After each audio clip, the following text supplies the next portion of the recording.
சரியான நேரத்திலே விவசாயிகளுடைய கண்ணீரை துடைக்கின்ற வகையில் உழவர் பேரியக்கத்துடைய தலைவரும் பாட்டாளி மக்கள் கட்சியினுடைய தலைவரும் எங்கள் மண்ணின் மைந்தருமான மருத்துவர் அன்புமணி ராமதாஸ் அவர்கள் தலைமையிலே இந்த நல்ல கூட்டம் நடைபெற்றுக் கொண்டிருக்கிறது.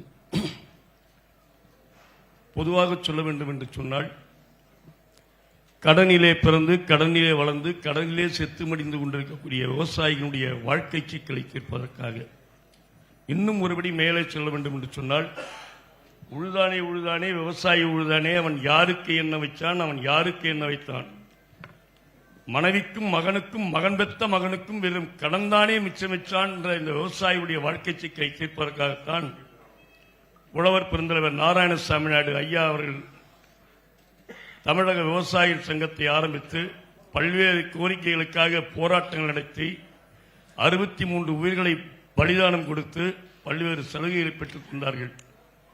அதற்கு பிறகு இந்த விவசாயிகள் எடுப்பார் கைப்பிள்ளைகளாக மாறிவிட்டோமோ என்ற ஒரு சூழ்நிலையில் இருந்த பொழுது ஐயா ராமதாஸ் அவர்கள் கும்மிடிப்பூண்டியிலே சொன்ன வார்த்தை இன்னும் என் மனதில் இருக்கின்றது. இப்பதான் எங்க ஊர் மாப்பிள்ளை சொன்ன அந்த வார்த்தையை இந்த நேரத்திலே இந்த கூட்டம் சரியான நேரத்திலே மருத்துவரை அவர்கள் கூட்டியிருக்கின்றார்கள். குறிப்பாக 2 விஷயத்தை மட்டும் நான் பதிவு பெற்று விடைபெற வேண்டுகின்றேன். பயிர்க்கடனை பொறுத்தமட்டிலே ஆட்சியில் இருக்கக்கூடிய தமிழக அரசு எந்த விதமான பாரபட்சமுமின்றி இதுவரை நாங்கள் 1978 முதலாக உழவர் பெருந்தலைவர் நாராயணசாமி நாயுடு ஐயாவுடைய சுட்டுகளை பிடித்துக் கொண்டு சட்டசபைக்கு நாங்கள் பேச்சுவார்த்தைக்கு சென்றோம். அன்றைய தினம் முதலாக விவசாயிகளுக்கு வட்டி தள்ளுபடி கடன் தள்ளுபடி என்ற பிரச்சனை உதவிகள் அரசின் சார்பில் ஆரம்பித்தது.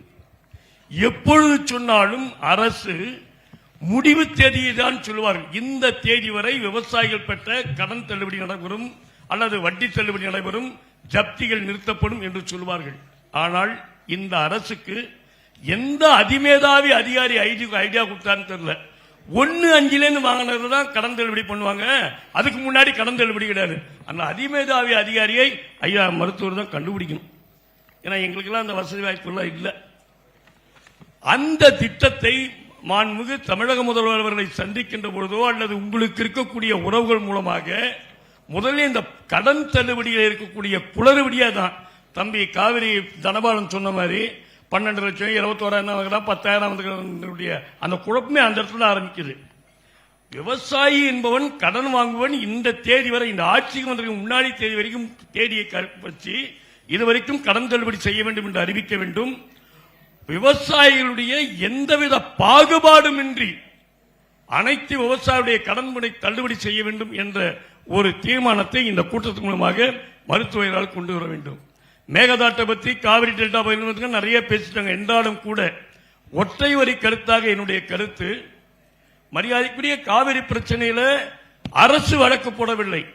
காவிரி டெல்டாவுடைய மைந்தனாக இருந்தக்கூடிய மரியாதைக்குரிய மன்னாருடைய ரங்கநாதன் அவர்கள் தான் வழக்கு போட்டார்.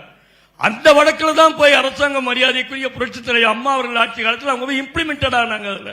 அதுலதான் அது போய் அதுக்கு பிறகு சிறந்த நிலை வழக்கறிஞர்களை வைத்து வழக்காடினார்கள். அதை போன்று இந்த அரசு சும்மா நம்ம அட்வொகேட் போட்டாங்க, அந்த ஏஜி பேசினார், அவர் பேசினார், இவர் பேசினார், கம்பி கட்டுற கதையெல்லாம் காமிக்காம சிறந்த வழக்கறிஞர்களை இந்த நீராதாரம் இந்த அணைக்கட்டு விஷயங்களே நிபுணத்துவம் பெற்ற மூத்த வழக்கறிஞர்களை வைத்துக் கொண்டு வாதாட வேண்டும். அப்பதான் இது இந்த மேகதாட்டு அணை திட்டத்தில் நாம் ஏமாறாமல் அல்லது ஏமாற்றப்படாமல் இருப்போம்.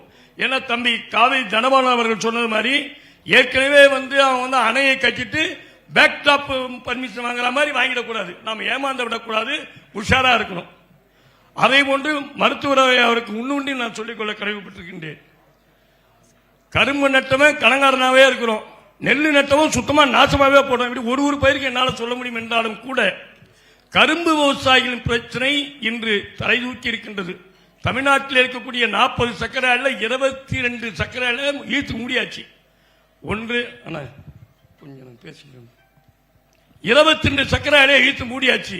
ஒன்று கரும்பு உற்பத்தி இல்லை, இன்னொன்று கரும்பு விவசாயிகளுக்கு பணம் கொடுக்குவது கரும்பு சர்க்கரை ஆலைகள் ஏறவில்லை.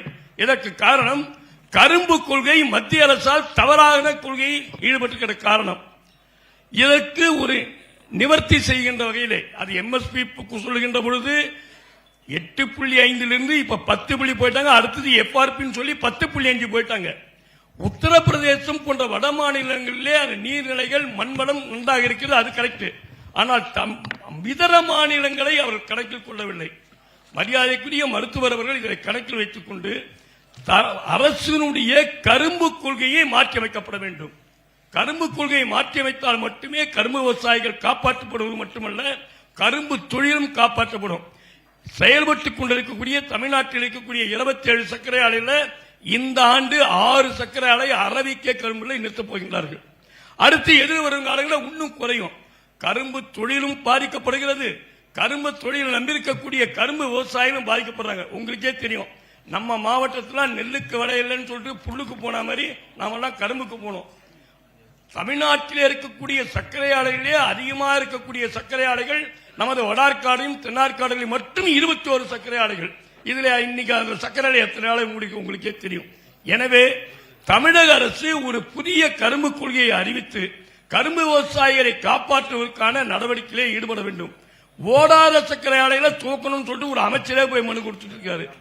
குறிப்பாக சொல்ல வேண்டும் சொன்னா மதுரை அலங்காநல்லூர் சர்க்கரை ஆலையில 18 போல்ட் நெட் இருக்குது. ஒரு ஓடாத மிஷின் 21 கிட்டத்தட்ட ஒரு 9 வருஷமா ஓடாத மிஷின் தான் இருக்குது. அதை ஓட்டணும்னு சொல்றாரு. அப்ப அரசுக்கு நஷ்டம் தான் வரும். இப்படி கரும்பு கொள்கையிலே ஒரு நிரந்தரமான ஒரு முடிவை தமிழக அரசும் மத்திய அரசு அறிவிக்கக்கூடிய கரும்பு விலை அறிவிப்பிலே ஒரு உறுதியான நிலைப்பாடு எடுப்பதற்கு ஒரு நடவடிக்கை எடுக்க வேண்டும் என்று நான் கேட்டுக்கொள்கின்றேன். அது மட்டுமல்லாமல் இந்த ஸ்கேல் ஆஃப் பைனான்ஸ் ஒரு மீட்டிங் நடக்குதுங்க. இந்த ஸ்கேல் ஆஃப் பைனான்ஸ்ல நம்ம ஆதிகிரி நாங்கள் தான் அடிக்கடி சண்டை போட்டே இருப்போம் மாநில கூட்டத்தில். அந்த கடன் வழங்குகின்ற தொகையினுடைய அளவு வெறும் 30,000 40,000 அதுக்கு மேல போறதில்லை. ஆனால் உற்பத்தி செலவு என்று கணக்கிடுகின்ற பொழுது ஒவ்வொரு பயிருக்கும் அதிகமான செலவு ஆகின்றது. அந்த செலவு கணக்கெட்டினை அரசோ அல்லது அரசு அதிகாரிகளோ அல்லது வேளாண் பல்கலைக்கழகத்திலிருந்து வரக்கூடிய அந்த வேந்தர்களுடைய கொஞ்சம் கூட அனுபவ அறிவே யாருக்கும் கிடையாது.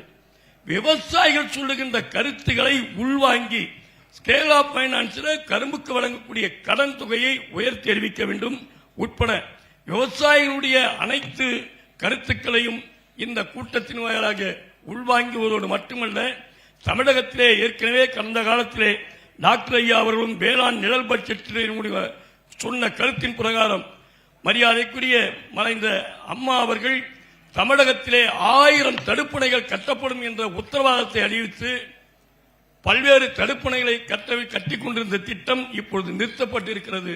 அந்த தடுப்பணைகளை கட்டினாலே தமிழகத்திலே நீர் ஆதாரம் பெருகும். அதை தடுப்பணைகளை கட்டுவதற்கு உரிய நடவடிக்கை எடுக்க வேண்டும் என்று நான் இந்த நேரத்திலே கேட்டுக்கொள்கின்றேன். குறிப்பாக காவிரி டெல்டா பகுதிக்கு இணையாக வடார்காடு தென்னார்காடு மாவட்டங்களிலே அதிகமான நெல் பகுதி இருக்கின்றது. காவிரி டெல்டாவுக்கு வழங்கக்கூடிய அனைத்து வசதிகளும் இந்த பகுதி விவசாயிகளுக்கும் வழங்க வேண்டும் என்ற ஒரு கோரிக்கை இருக்கின்றது. அந்த கோரிக்கையும் இணைத்துக் கொள்ள வேண்டும் என்று கேட்டுக்கொண்டு, அணைகளிலே தமிழ்நாட்டிலே இருக்கக்கூடிய அணைகளில் எல்லாம் தேக்கி வைக்கக்கூடிய நீர் அளவுடைய உயரத்தில் பாதி அளவுக்கு மண் அடைந்து தூர்வாராமலே இருக்கின்றது. அந்த வண்டல் மண்கள் எடுப்பதற்காக ஒரு திட்டம் துவங்கப்பட்டு அதுவும் நாம் வச்ச கோரிக்கை. இதே இடத்துல கடந்த 5 ஆண்டுகளுக்கு முன்பாக அந்த கூட்டத்தில் வச்ச பிறகு ஒரே ஒரு டேம்ல தான் தூர்வாராங்க, தூத்துக்குடி பக்கத்தில் இருக்கக்கூடிய டேம்ல. அதுக்கப்புறம் எந்த டேம்லையும் தூர்வாரல. வண்டல் மண்களை எடுப்பதற்கு முழுக்க அணைகளில் இருக்கக்கூடிய வண்டல் மண்கள் அகற்றினாலே நிறைய நீரை தேக்கி வைக்க முடியும் என்ற கருத்தையும் பதிவு செய்து விரைகிறேன். நன்றி, வணக்கம்.